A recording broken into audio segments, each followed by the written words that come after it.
Ladies and gentlemen, welcome back to the channel and welcome back to Black Ops Cold War. The Call of Duty community has spoken.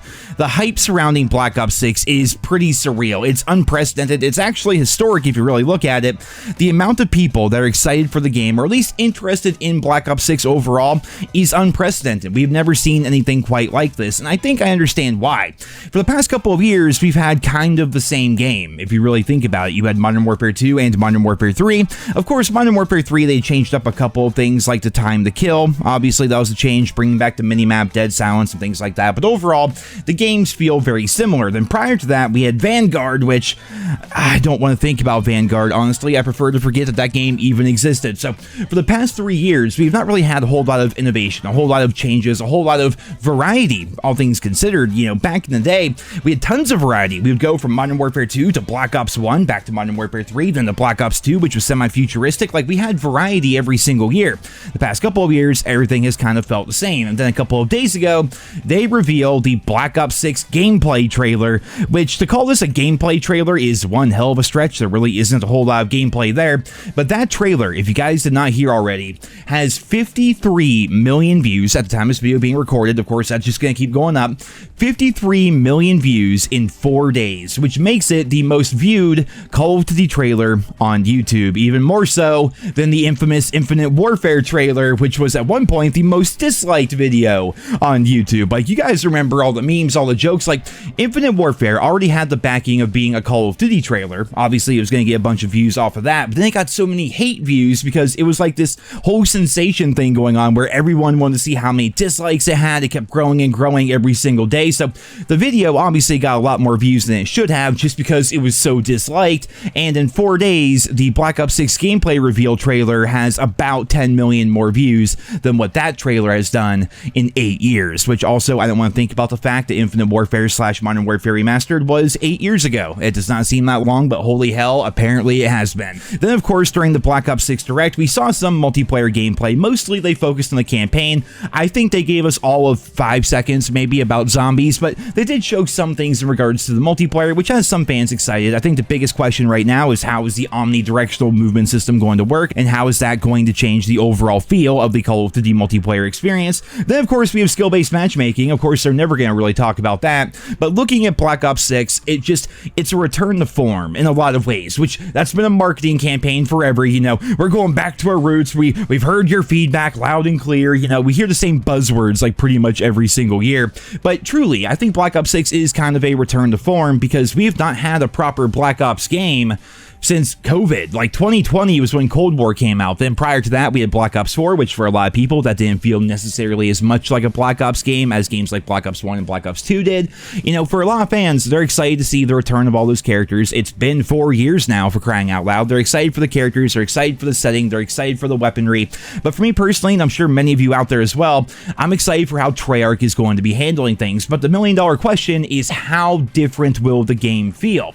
Activision did reveal years ago that all of the different Call of Duty studios are going to be working together more closely than ever before. They're basically all going to be running off of that Call of Duty HQ engine essentially, and the game as a result may end up feeling like a DLC. The big worry for myself, and I'm sure many of you out there, is will Black Ops 6 just feel like Modern Warfare but just have a Treyarch coat of paint on it? You know what I mean? Like, the movement obviously is going to change things around quite a bit, but what else is going to be changing to differentiate the feeling between Black Ops 6 and a game like Modern Warfare 3? Treyarch is known for having a bit slower of a time to kill in their games as compared to Infinity Ward. Well, Sledgehammer did that this past year with Modern Warfare 3. They made the time to kill a little bit slower. They brought back a lot of the things that Infinity Ward took away from us. So without having that be the whole marketing campaign for Black Ops 6, they're going to have to do a number of things to really make the game stand on its own 2 feet. We said time and time again back during the reveals of Modern Warfare 3 that the game did feel like a DLC in a lot of ways, and the entire marketing strategy was, hey,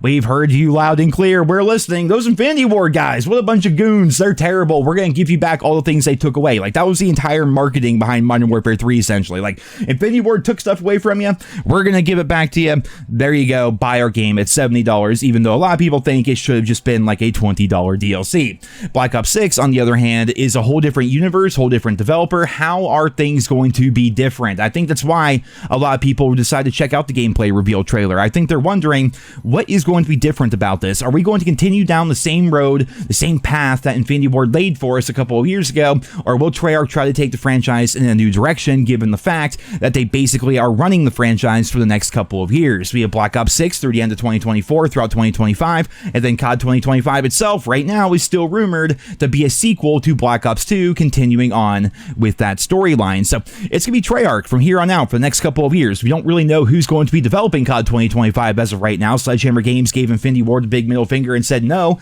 we're not doing that. We are not going to be relegated to being a support studio anymore. We want to actually make our own stuff. So COD 2025 certainly is up in the air. Obviously, Black Ops 6 is really up in the air, and that's the game that's going to be coming out here in a couple of months. But ultimately, I think the Call of Duty community has made a real statement by making that trailer the most viewed trailer in COD history in just a couple of days' time. I think the reason why is because people are fed up with the Infinity Ward, the Modern Warfare setting. They're excited for what Treyarch is going to be doing, and I think they're excited to see where they're going to take the franchise moving forward. With Black Ops 6 being on Game Pass day one, that is going to be absolutely huge. There's going to be a whole bunch more people playing COD this year as compared to previous years, not only because it's a Treyarch game, but because it's going to be on Game Pass, which has like 20-something million subscribers on its own. I forget the exact numbers, but work with me here. There's going to be a lot of eyes on Black Ops 6. There already have been so far, the most ever in history. So will Treyarch fumble? Will the game end up working out? Will this new omnidirectional movement system end up being a fan favorite that returns year after year? I have a feeling it's going to be more just a one-off feature, but we'll have to wait and see. Will skill-based matchmaking be addressed again? They've given us 2 blog posts so far in regards to that, so therefore the platform is open, right? They can at any point just bring out another blog post, start talking about skill-based matchmaking again, because they have set that precedent. They've discussed it, it's out there, it's in the world. God, can you imagine if Call of Duty came out and said, you know what, no more skill-based matchmaking. We've seen people really enjoying the matchmaking in X-Defiant. We decide, you know what, for this game, we're going to do an experiment and go back to no skill-based matchmaking and see how things go. You know, that'd be a big gamble for them, obviously, because they want as many new players joining and spending money as possible. But I swear, if people get in and they realize they're not amazing, that's going to give them the desire to want to get better and get them hooked on the franchise. That's how virtually all of us got hooked on the franchise years ago.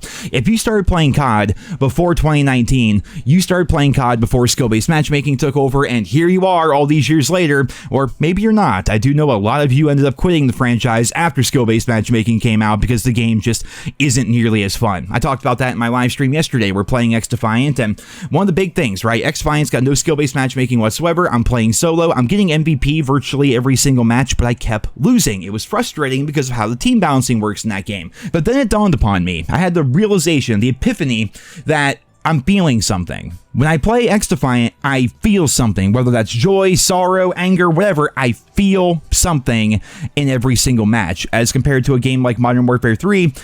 I don't really feel anything when I play. I'm not happy. I'm not sad. I'm not even angry. I don't even get mad at the game. I feel nothing almost when I play COD now because of how rigged the matchmaking system is.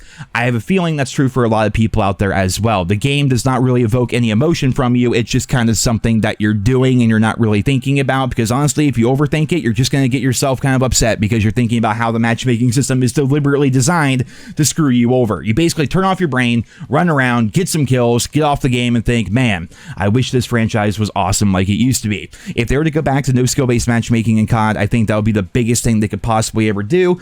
And with Microsoft taking over and Black Ops 6 being a brand new game, I suppose anything is possible, though I would not hold my breath when hoping for matchmaking changes. But guys, as always, I will keep you guys posted as we learn more, as more stories come out, and as more news develops for Black Ops 6. The game is going to be coming out here in just a couple of months' time. Realistically, time is flying by pretty damn quick, and of course the betas are going to be coming out, new teasers, new reveals, new leaks, new everything, and as always, I'll be here with you guys every step of the way. But for right now, I would love to know what you guys think about Black Ops 6 in just 4 days becoming the most viewed COD trailer in history by a lot. That's pretty interesting news, so leave your thoughts and feedback down there in the comments. Thank you all so much for listening, and I hope you guys all have a wonderful day.